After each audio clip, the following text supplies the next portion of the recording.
moment to make sure that our listeners are following your logic. I think I am, but I want to convey that to them because this is such an important apologetic for the Christian faith.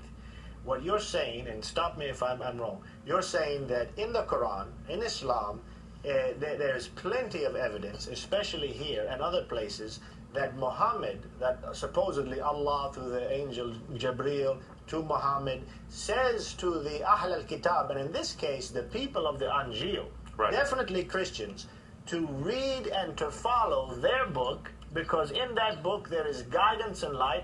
Therefore Muhammad himself puts the seal of approval on the authenticity of the Christian New Testament at the time that he was alive. Now, is that what you're saying? Basically, yes. I mean, he wouldn't tell them to go to a book he knew to be corrupt, and say that God has revealed that same book. Okay, now, we don't want to interrupt your testimony much longer, but David, you wanted to chime in.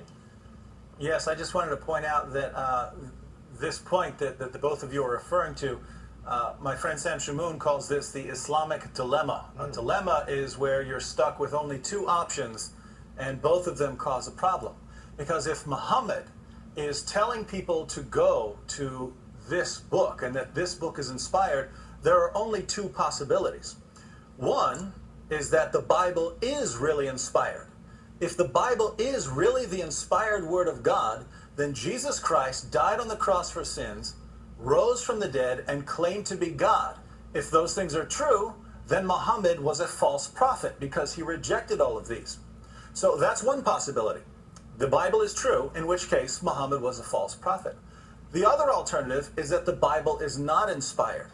If that's the case, then Muhammad is telling people to go to a book that is false and not the Word of God. That would mean that Muhammad was a false prophet. So since Muhammad told people to go to this book, if it is the Word of God, then he's a false prophet because his teachings contradict those teachings. If it's not the Word of God, then he's a false prophet because he's telling everyone to go to a false, corrupt book. So by appealing to the Bible, Muhammad, either way you want to look at it, turns out to be a false prophet. Okay, and